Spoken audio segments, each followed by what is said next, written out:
In the opulent city of New York, on a night that seemed like any other, a major turning point was about to unfold. Blackwell Industries stood on the brink of collapse, victim to a ruthless adversary, Stone Corp, a rival company with enough power to obliterate everything Alexander Blackwell had built. And at the heart of this chaos, an unexpected solution emerged: an arranged marriage. Isabella Stone, the only daughter of the magnate running Stone Corp, had never imagined her future would be decided by deals and alliances. She had grown up in a world of unspoken rules, where business outweighed emotions. Her father, obsessed with power, had chosen the formidable Alexander Blackwell as the ideal husband for his daughter, ensuring not only the survival of the company but also a deadly blow to the rival family. It was the perfect opportunity to destroy Blackwell Industries and cement her family's dominance in the market. However, Isabella had her own plans. She knew she would not be just a pawn in the game of business, but the key to flipping the board. As she was forced into this marriage, something inside her began to stir. She knew that her union with the cold, calculating Alexander Blackwell would not be just a contract. It would be her chance to exact the vengeance her family had always longed for. But what Isabella didn't know was that her actions would have far-reaching consequences beyond her imagination. Meanwhile, Alexander prepared for the marriage with his usual calculated calm, unaware that what should have been a simple strategic move would evolve into a power struggle where feelings would intertwine with the game of dominance. The wedding, which seemed like just another formality, was in fact the beginning of a silent war, where whoever emerged victorious would control the empire. The day of the wedding arrived, and Isabella stood at the grand entrance of the luxurious Blackwell estate, the weight of her decision pressing on her. The intricate details of her white gown shimmered in the light, but it was the coldness in her eyes that betrayed the storm raging inside her. She wasn't marrying for love or affection. She was marrying for power, for revenge, and for control. And as she stepped into the grand hall, she knew she was stepping into a battlefield. Alexander Blackwell stood waiting at the altar, a towering figure of strength and authority. With his dark suit, cold gaze, and rigid posture, he appeared every bit the ruthless business tycoon that rumors portrayed him to be. His expression was impassive, a mask he had perfected over the years. To him, this marriage was nothing more than a strategic move, a necessary alliance to safeguard his company's future. He had no illusions of romance. His heart was a fortress built on business, not love. Met for the first time, there was no spark, no excitement, only an undeniable tension. Isabella's gaze was sharp, probing, as if she were already evaluating the man standing before her. She didn't trust him, not one bit. She didn't trust anyone in his world, a world where power ruled everything. Alexander, on the other hand, regarded her with the same detached, calculating expression he reserved for competitors. He wasn't here to fall in love. He was here to secure his legacy. The ceremony was quick, businesslike. The priest's words barely registered in Isabella's mind as her thoughts raced. She couldn't help but wonder what her father's real plan was. Was this truly the best way to secure their revenge, or was there something more behind his decision? She cast a furtive glance at the man beside her, noting the subtle tension in his jaw. There was something about him that unsettled her, though she couldn't quite place it. After the ceremony, Alexander led her through the crowd of well-dressed guests, his hand firmly on the small of her back, guiding her with an air of control. She could feel the coldness emanating from him, a distance that seemed almost intentional. As they exchanged pleasantries with high-profile businessmen and influential guests, Isabella noticed how people seemed to defer to Alexander. There was an air of fear around him, a respect born not of admiration, but of sheer power. His reputation had preceded him, ruthless, cunning, and relentless. The last thing she wanted was to be just another pawn in his empire.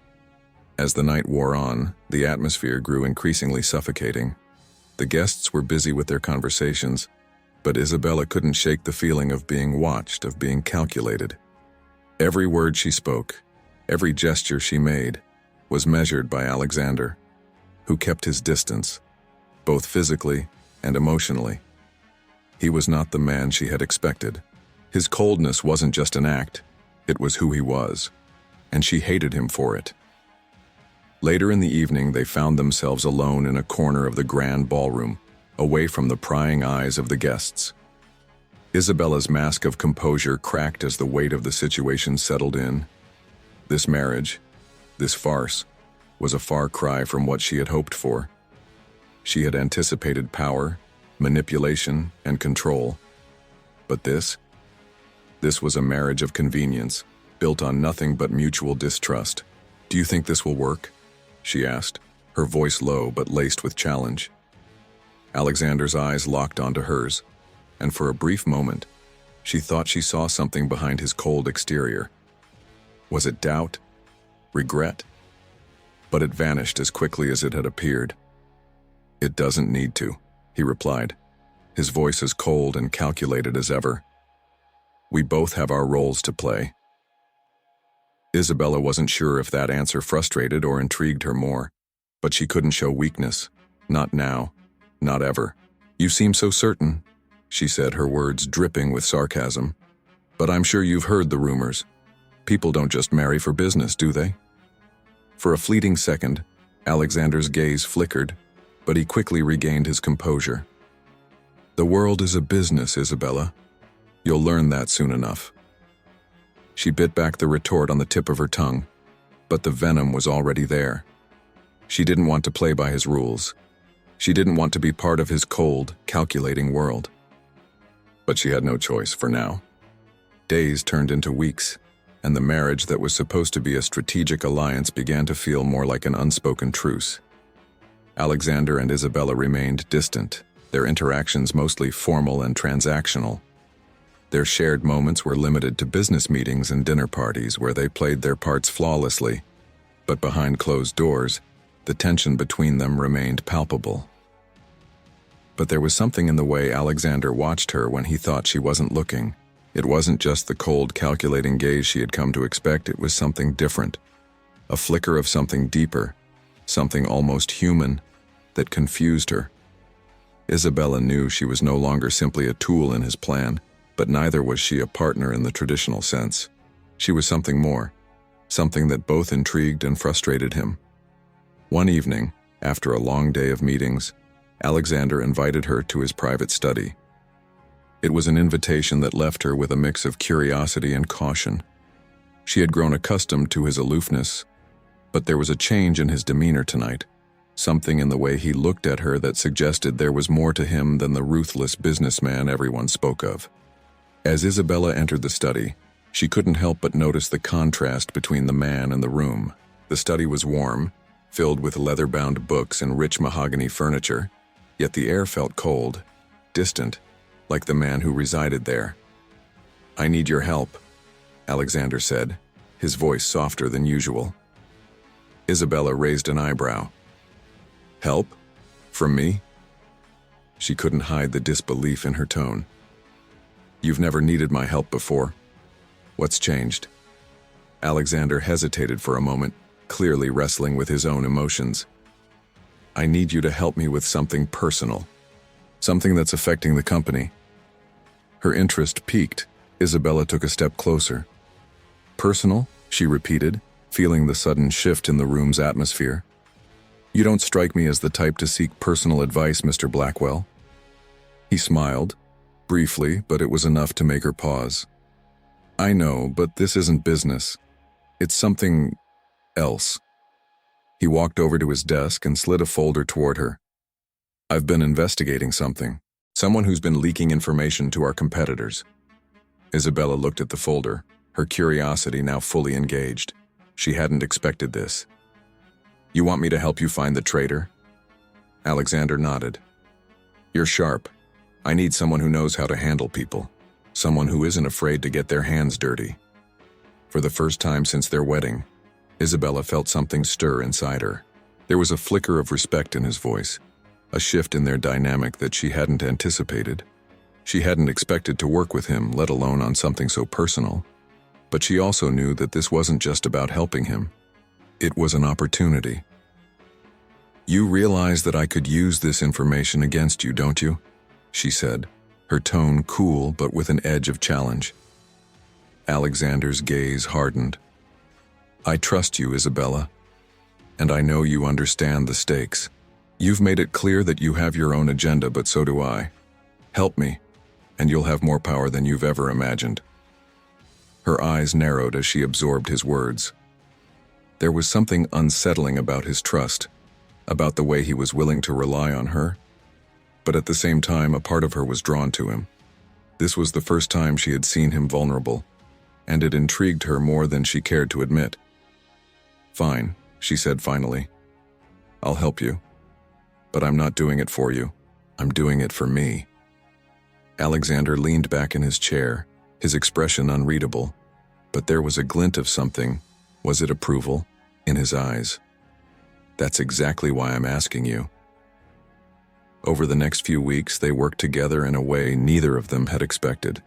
Their conversations, once cold and impersonal, now carried an undercurrent of respect.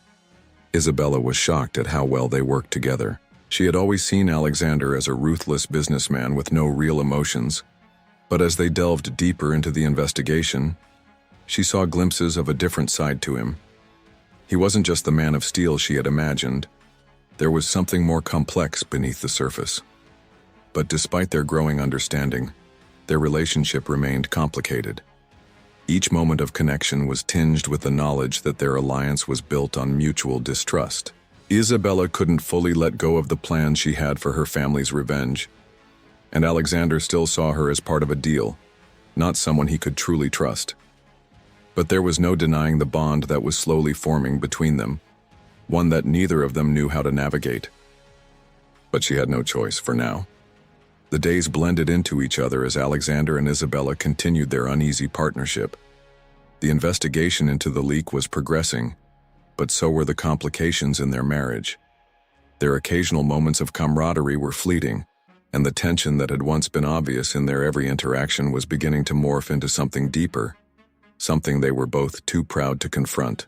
But as the investigation neared its conclusion, Isabella began to sense something was off.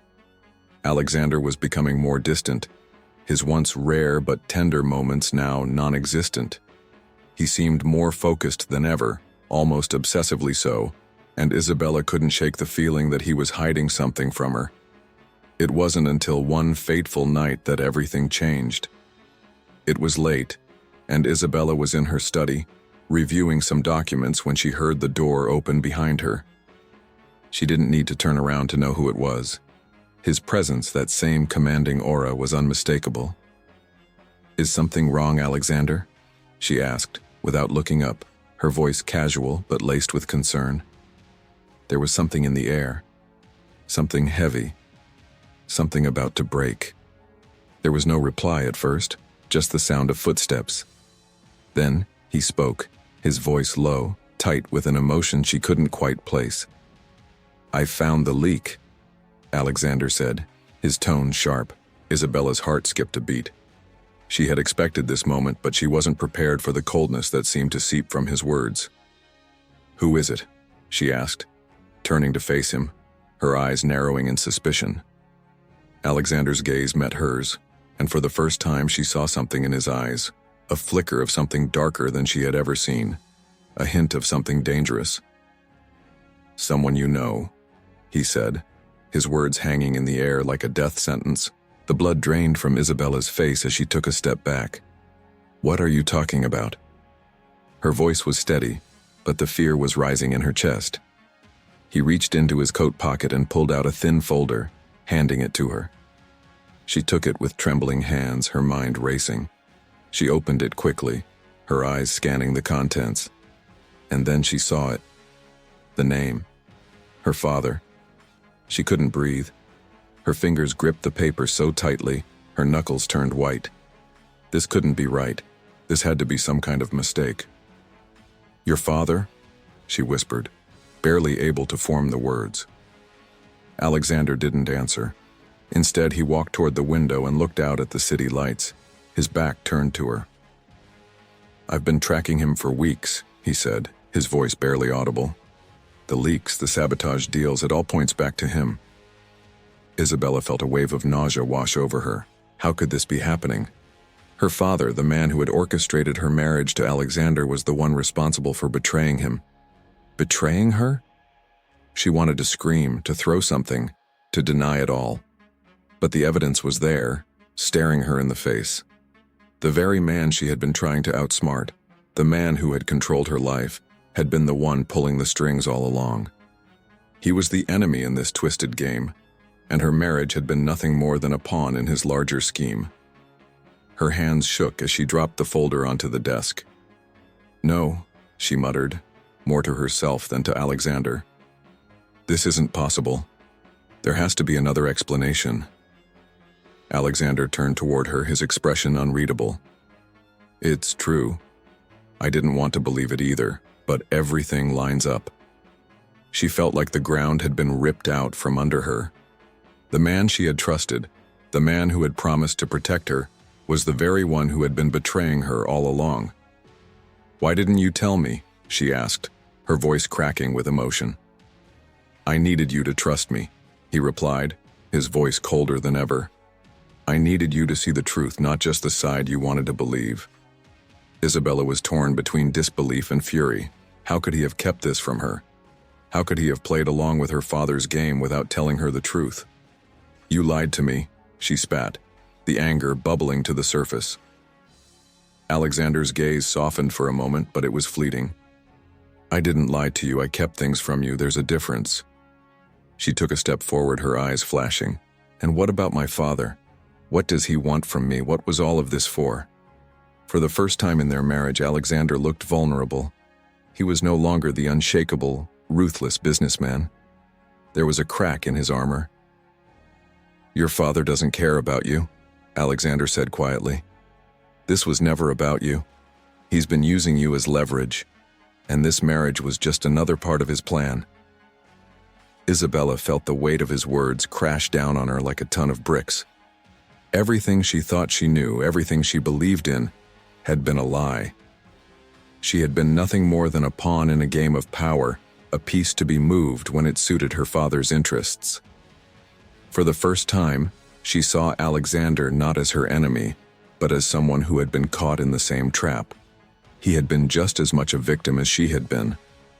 She was silent for a long time, the enormity of the situation sinking in. There was no going back from this. Her father had orchestrated her marriage to Alexander to further his own goals, and now she was caught in the middle of a dangerous game. "Now what?" she asked, her voice barely above a whisper. Alexander didn't answer at first. He simply stared at her, and for the first time their eyes met as equals. There was no game anymore, no lies. Just two people trapped by the consequences of their family's ambitions. The revelation that her father had orchestrated the entire marriage to control both her and Alexander left Isabella in a state of turmoil. She had spent her entire life believing in one version of reality, only to have it shattered in the blink of an eye. The betrayal was profound, not just from her father, but from the entire world she had once trusted. And now, she stood at the crossroads of her life, torn between the man she had married and the man who had controlled her every move. For days she couldn't escape the weight of it all. The company, her father's betrayal, and her increasingly complicated relationship with Alexander all swirled around in her mind, threatening to suffocate her. She wasn't just angry, she was lost. The more she thought about it, the more the lines between loyalty and betrayal blurred. She had wanted revenge, but now that the truth had come out, she wasn't sure what to do with it. But as the days went on, Isabella found herself seeking answers in the one place she had never expected to find them, by confiding in Alexander. He had tried to keep his distance after the revelation. It was clear he felt the weight of their shared history, of the lies they had both been subjected to. But he too seemed to be struggling with the fallout of the truth. He was a man who had spent his life building an empire based on control, but now he had lost his grip. His marriage to Isabella was no longer a business transaction. It had become personal, and that was a dangerous thing for a man like him. One evening, they found themselves in the same room again, no longer with the pretense of business or marriage between them. The air was thick with unspoken words as they sat at the long dining table, the only sound the soft clink of silverware. "It wasn't supposed to happen like this," Alexander said quietly, breaking the silence. His voice was tinged with something softer than usual, almost regretful. "I never wanted this for you, Isabella." She looked up at him, her eyes searching his face for any hint of sincerity. "You didn't want it, but you let it happen. You let us become pawns in a game neither of us could control." He met her gaze, his expression unreadable. "I didn't know how to stop it. It was never supposed to go this far." Isabella studied him for a long moment, her emotions a mixture of anger and empathy. She could see the conflict in his eyes, the same conflict that mirrored her own. They were both victims in this twisted game, but they had also become something more. They had become allies, bound by the truth of their shared betrayal. "We can't change the past," she said, her voice steady but tinged with pain. "But we can control what happens next." For the first time, Alexander's eyes softened. He reached across the table and took her hand in his. "I never thought I would be here with you like this after everything that happened. But I don't want to let go of this. Of us." Isabella felt her heart race at the sincerity in his voice. There was a rawness to it that she hadn't expected. She had spent so long seeing him as the enemy, but now she realized they were both survivors of a battle that neither of them had chosen. "I don't know if I can trust you," she admitted, her voice quiet but resolute. "And I don't know if I can trust myself anymore, but I know one thing for sure." "What's that?" he asked, his grip tightening on her hand. "I won't be controlled anymore, by anyone, not by you, not by my father, not by anyone." Alexander's eyes searched hers, and for a long moment he didn't say anything. Then he nodded slowly as if he understood. "I won't try to control you, Isabella. I never should have." Isabella felt something shift inside her. It wasn't forgiveness, not yet, but it was the beginning of understanding. She had fought for so long to break free from the shadows of her family's legacy, and now, for the first time, she felt like she was truly standing on her own. In the days that followed, Isabella took control of her life in a way she never had before. She met with the board members of her father's company, the ones who had been complicit in his schemes, and made it clear that she was no longer playing by anyone's rules but her own. She was no longer a pawn in anyone's game. Meanwhile, Alexander began to rebuild his empire, but this time it was on his terms. He no longer saw the need to conquer everything around him, to control every move. He had learned that some things couldn't be owned, not even love. His relationship with Isabella was a delicate balance now, one built on honesty, vulnerability, and the shared understanding that neither of them was the villain in this story. Though their marriage had started as a contract, it had become something far more complicated. It wasn't a love story, not yet, but it was the beginning of one. They didn't know what the future held, but for the first time in their lives, they were no longer bound by their pasts. They were free to choose the path they would walk together, no longer as enemies but as something more. And that, in the end, was enough.